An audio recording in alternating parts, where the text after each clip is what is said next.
ಲಘು ವಾಹನದಿಂದ ಸಾರ್ವಜನಿಕರಿಗೆ ತೊಂದರೆ, ಜೀವದ ಭಯ. ಜಮಖಂಡಿ ತಾಲೂಕಿನ ಸಾವಳಗಿ ಗ್ರಾಮದ ಇಂದ್ರಾನಗರ ಕಾಲೋನಿಯಲ್ಲಿ ದೊಡ್ಡ ಲಘು ವಾಹನ ಚಾಲಕರ ನಿರ್ಲಕ್ಷ್ಯ ಮತ್ತು ಅಜಾಗರೂಕ ಚಾಲನೆಯಿಂದ ಸಾರ್ವಜನಿಕರು ಸಂಕಷ್ಟಕ್ಕೆ ಸಿಲುಕುವಂತಾಗಿದೆ. ರಸ್ತೆ ನಿಯಮಗಳನ್ನು ಪಾಲಿಸದೆ ಅತಿ ವೇಗದಲ್ಲಿ ವಾಹನ ಚಲಾಯಿಸುವುದು, ಸಾರ್ವಜನಿಕ ಸ್ಥಳಗಳಲ್ಲಿ ಅಡ್ಡಾದಿಡ್ಡಿಯಾಗಿ ವಾಹನ ನಿಲ್ಲಿಸುವುದು ಹಾಗೂ ಅಪಾಯಕಾರಿ ರೀತಿಯಲ್ಲಿ ಸಂಚರಿಸುವುದರಿಂದ ಜನರಲ್ಲಿ ಆತಂಕ ಮನೆ ಮಾಡಿದೆ. ವಿಶೇಷವಾಗಿ ಶಾಲಾ ಮಕ್ಕಳು, ವೃದ್ಧರು ಹಾಗೂ ಮಹಿಳೆಯರಿ ರಸ್ತೆ ದಾಟುವ ಸಂದರ್ಭದಲ್ಲಿ ಜೀವದ ಭಯದಲ್ಲೇ ಓಡಾಡುವ ಪರಿಸ್ಥಿತಿ ನಿರ್ಮಾಣವಾಗಿದೆ. ಮನೆಗಳು ಹಾನಿಯಾಗುತ್ತಿದ್ದು ಮತ್ತು ಸಾರ್ವಜನಿಕ ಆಸ್ತಿ ಹಾನಿಯಾಗುತ್ತಿದ್ದು ಹಲವು ಬಾರಿ ಸ್ಥಳೀಯರು ಮತ್ತು ಸಾರ್ವಜನಿಕರು ಸಂಬಂಧಪಟ್ಟ ಅಧಿಕಾರಿಗಳ ಗಮನಕ್ಕೆ ತಂದರೂ ಸಮಸ್ಯೆ ಮುಂದುವರಿದಿದೆ ಎಂಬ ಆರೋಪ ಕೇಳಿಬರುತ್ತಿದೆ. ರಸ್ತೆ ಸುರಕ್ಷತಾ ನಿಯಮಗಳನ್ನು ಕಟ್ಟುನಿಟ್ಟಾಗಿ ಜಾರಿಗೊಳಿಸಿ ನಿಯಮ ಉಲ್ಲಂಘಿಸುವ ವಾಹನ ಚಾಲಕರ ವಿರುದ್ಧ ಕ್ರಮ ಕೈಗೊಳ್ಳಬೇಕು ಮತ್ತು ಈ ಲಘು ವಾಹನಗಳನ್ನು ಈ ರಸ್ತೆಯಲ್ಲಿ ಬಿಡಬಾರದು.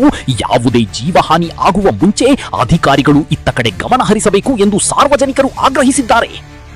ಯಾವುದೇ ಅನಾಹುತ ಸಂಭವಿಸುವ ಮುನ್ನವೇ ಸಂಬಂಧಪಟ್ಟ ಇಲಾಖೆ ಮತ್ತು ಜನಪ್ರತಿನಿಧಿಗಳು ಎಚ್ಚೆತ್ತುಕೊಂಡು ಸೂಕ್ತ ಕ್ರಮ ಕೈಗೊಳ್ಳಬೇಕಿದೆ.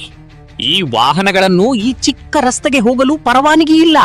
ಆದರೂ ಈ ವಾಹನಗಳು ಸಾಕಷ್ಟು ಬರುತ್ತವೆ.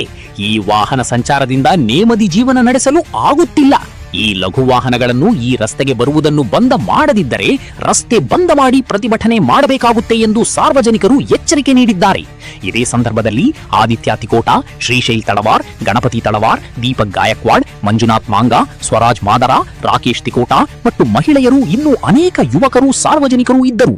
ವರದಿ Vinod Suragonda, V power Kannada news ಸಂಪಾದಕರು.